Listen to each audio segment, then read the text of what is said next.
Good morning, everybody. I wanted to do another video to talk through, to be really quite clear about how we handle a positive case alert in our academy. We serve a community where there are an increasing number of positive cases outside of the school. And I think that's the first point that I would make to you, which is that of the cases that we've received and we know about, there isn't a case in school which is connected to the school. They are in effect single cases, which are the result of community infection, not infection in school.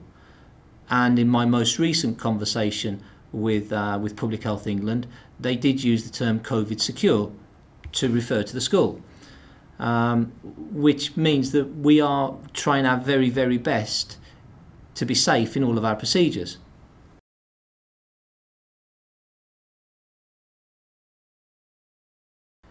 When the school receives news of a positive case, it really isn't the case that we have to ask all children in a year group to go home. I don't think there is a head teacher in the country that wants to tell that many children that they can't come to school. School is a place where young people should come to feel safe, to be happy, to enjoy and to learn. And to say no to over 200 children really is a big step. It's not one that I'm afraid to take, but I would only do that if the guidance from Public Health England or the local health protection team suggested it was necessary. That hasn't been the case so far. And I'm not allowed to simply send a year group home because I choose to. I think that's probably an illegal act.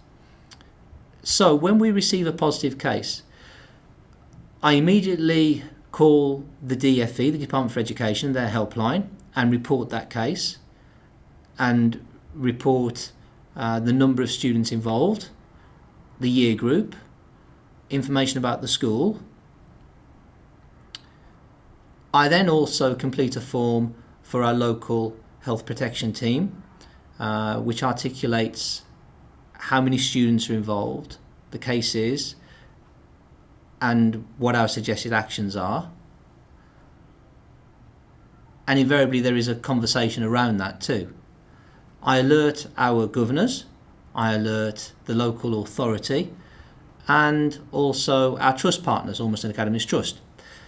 And I have to say, in all of those instances, there is an awful lot of really, really good advice, which is caution first, and safety first advice.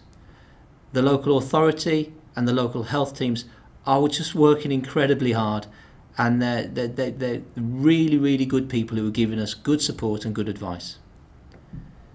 In terms of our actions in school, as you know, children sit in a seating plan in a particular class, so we look to the seating plan to highlight children who've been within 2 metres for more than 15 minutes, within a metre for more than a minute. And we look around where that child who is a positive case may sit in the class, and we look to contact parents and to issue self-isolation letters. Whilst that is happening, we're also contacting home to find out who is in the immediate social group and who may have had social contact with that positive case, and likewise, following advice, we communicate the need to self-isolate with their parents and with the letter. Just so that we're clear, the child who receives a positive test, the positive case, will be asked to self-isolate for 10 days from the start of the onset of symptoms. The children who receive a self-isolation letter, according to the guidance, will have to remain at home self-isolating for 14 days. We will set work that can be accessed remotely, and before the children leave, we ask if they can do so, and if not, we prepare paper copies of work which we will send out. So all children should be doing work at home. Those procedures have worked well so far, and we only take the actions that are agreed with our local health protection team.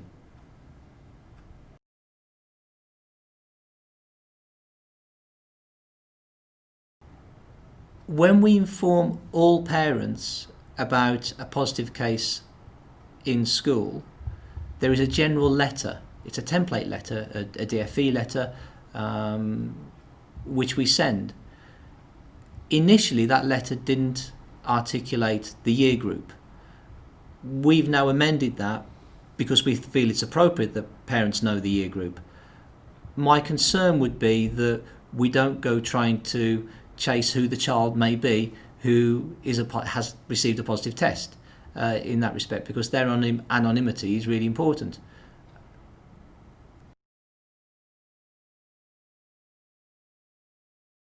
If your child is displaying one of those three symptoms, the new and continuous cough, the loss of taste and/or smell, and the high temperature, they really, really can't be in school.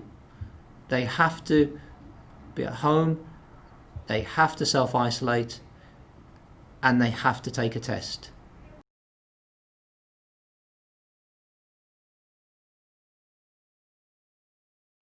If your child has received a self-isolation letter and is staying at home, they don't need to get a test because they're not showing symptoms. If they start to show symptoms, obviously they do need a test. If you take a child without symptoms who's self-isolating because of contact to get a test and it shows that it's negative, that doesn't change the fact that they need to stay away from school for 2 weeks. The 2 weeks is the duration that the child needs to be at home for. It's really quite simple, and no test can prove that they need to come back to school early. That's just not the case.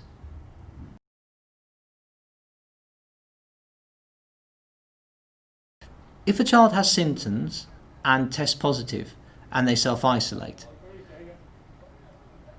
they can come back to school at the end of the self-isolation, provided that for up to 48 hours before they don't continue to have the high temperature.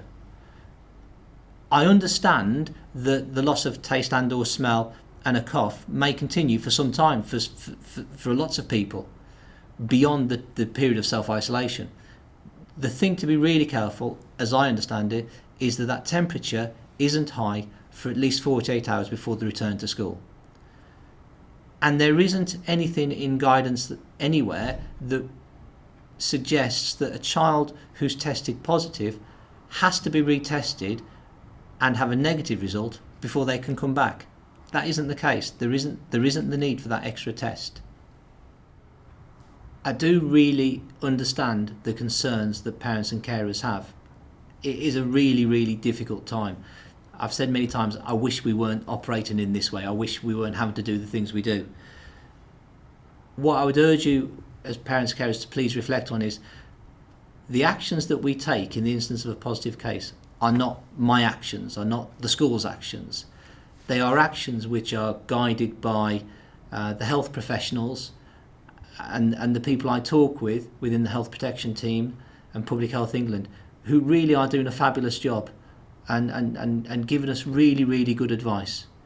And so I'd really like to thank them for all the work that they're doing. And I guess the other thing I would say is this is an opportunity for me to thank our staff who are dedicated, hardworking, following our protocols, following our guidance as best as we can to make sure that our school is safe, that the risk is managed, and that when we have a positive case, we are turning around the communications so quickly. It really is impressive the way our action plan is working. So thank you, parents, carers, for having the confidence in us, because our attendance rates are good. You need to know that I do understand some of your concerns, and I don't take actions lightly. The burden of responsibility weighs really heavy on my shoulders at the moment, but we are doing things, I believe, the right way, and we are following the right plan. And I do know that if we all stick together, we will be fine. We will be well, and I hope and pray that is the case. Thank you.